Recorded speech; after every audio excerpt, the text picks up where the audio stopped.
Isang mapagpalang araw po sa ating lahat. Welcome po to 365 Daily Devotion. At ngayong araw po, ang topic po natin is bakit ang science ay nagpapatotoo sa Diyos. So yung concept po natin ngayon patungkol po sa flood geology po. So flood geology is the belief that many of the Earth's geological features like rocks, layers, fuels, and canyons are best explained by the global flood in Genesis chapter 6 verse 9.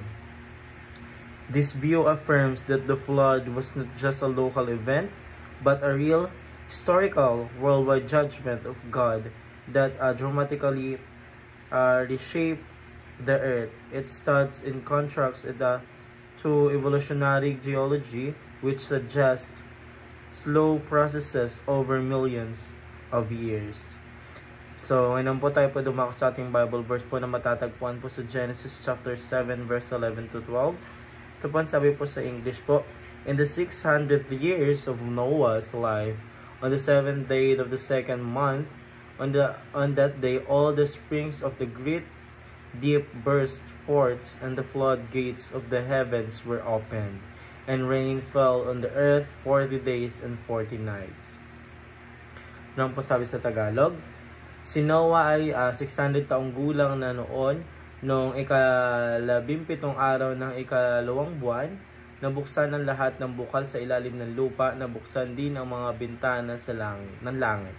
Bumuhos ang ulan sa loob ng 40 araw at 40 gabi. So yun po yung ating Bible verse po. And now tayo po ngayon dumako po sa ating teaching po. Una, the Bible and the science are compatible. So dito po is pinapahiwatig po na ang araling ito ay hindi kailangan pagbanggain ang Biblia at agham po. So sa pananaw po na ito ay maaaring magtulungan ang dalawa.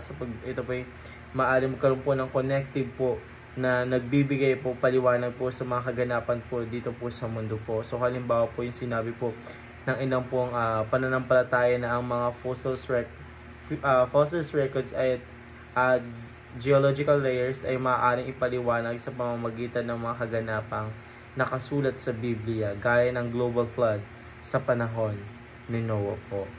So, pangalawang katanungan po, the flood explained fossil records and many more po.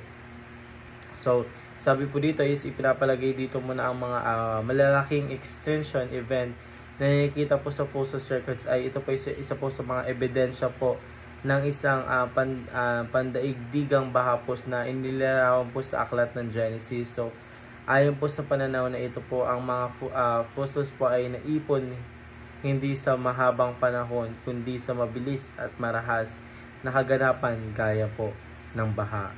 So, parang po sa ating huling katanungan po, the best education is God over education. So, dito po ito po ang tunay at pinakamahalagang kaalaman po na nagmumula sa Diyos po, bagamat mahalaga ang secular na edukasyon, higit na mahalaga ang pagkikilala sa Diyos sa kanyang katuruan po. So, sa madaling salita po, ang pananampalataya at spiritual na karunungan ay itinuturing ng mas mataas kaysa sa kaalaman ng mundo.